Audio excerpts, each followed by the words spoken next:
Júnior, jogador da seleção brasileira, chorou durante entrevista coletiva nesta segunda-feira, véspera do confronto contra a Espanha. Jogo super importante, até porque a Espanha tem sido responsável, pessoas da Espanha têm sido responsáveis por uma série de crimes de racismo contra o Vinícius Júnior e ele chorou quando lembrou de todos os episódios. Quero contar também que André Balada, atacante que já passou por vários clubes brasileiros, é novo reforço do América do Rio, time que tem como presidente o Romário e como um dos reforços para a disputa do Campeonato Carioca da segunda divisão, o filho do Romário, o Romarinho. Isso porque o Santos está entre esses clubes. Atlético Mineiro, Cruzeiro, Flamengo, São Paulo e Peixe. Conversei antes de gravar esse vídeo com o Marco Salom, um homem forte do futebol do América, para perguntar se existe alguma negociação mais avançada.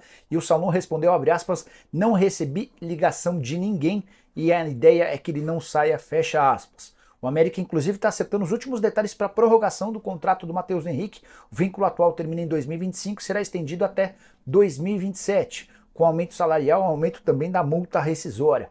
Jogador revelado na base do Palmeiras e negociado sem custos com o América. Verdão ainda tem um percentual importante desse atleta que parece ser bem promissor. Só 21 anos de idade, na temporada atual 10 partidas e 2 assistências.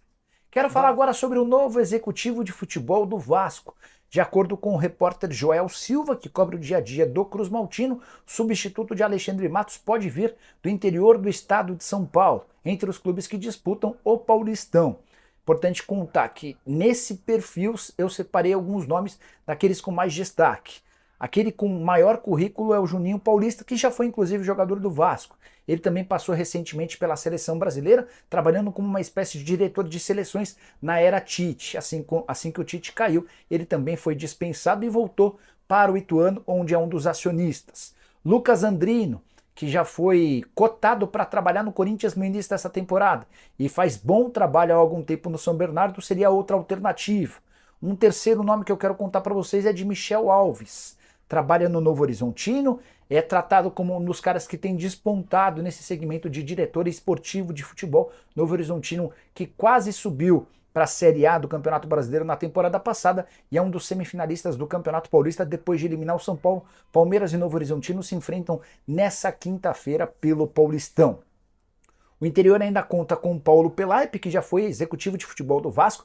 Ele trabalha hoje no Botafogo em Ribeirão Preto, além de Diego Serri, que está no Red Bull Bragantino. Dá para dizer que a chance de o Serri trocar o Bragantino pelo Vasco hoje é nenhuma.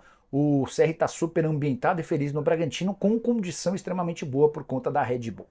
Bora para a grande bomba da segunda-feira. Gabigol está suspenso por 2 anos. Decisão anunciada no meio da tarde dessa segunda-feira pela Justiça Desportiva de Antidopagem. O motivo, fraude do exame antidoping. Ele foi julgado, segundo dia de julgamento, o primeiro aconteceu na segunda-feira da semana passada, o final desse julgamento aconteceu nessa segunda-feira e depois de pouco mais de 2 horas, com 5 votos a favor da condenação e 4 contrários, Gabigol acabou sendo suspenso por 2 anos. Essa suspensão começa a valer a partir do mês de abril e o Flamengo já se posicionou afirmando que vai recorrer à Corte Arbitral do Esporte. Importante que você saiba, o Gabigol não testou positivo para substância alguma, mas num episódio que aconteceu em abril do ano passado, dia 8 de abril, o Flamengo foi submetido a um exame antidoping de surpresa. Todos os atletas do Flamengo acabaram testando antes do treino, que estava marcado para as 10 da manhã. O Gabigol se recusou a fazer esse teste antes do treino. Quando acabou a atividade, ele ainda foi almoçar e só depois apareceu para fazer o teste. Os responsáveis por esse teste no Flamengo ainda trouxeram alguns bastidores que acabaram por determinar essa punição extremamente pesada. Ele teria tratado com desrespeito a equipe antidopagem, pegou o vaso coletor sem avisar ninguém, irritou-se ao ver que o oficial o acompanhou até o banheiro para coleta e ainda entregou o vaso aberto, contrariando a orientação recebida.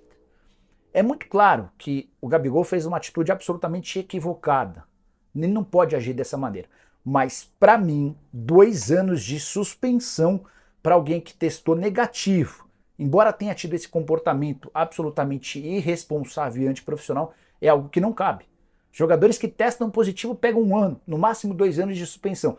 Alguém que não foi flagrado com nenhuma substância é punido com 2 anos. Enfim, Tô curioso para ver como é que essa história vai terminar diante da Corte Arbitral do Esporte. O Flamengo, importante lembrar, tem contrato com o Gabigol somente até dezembro.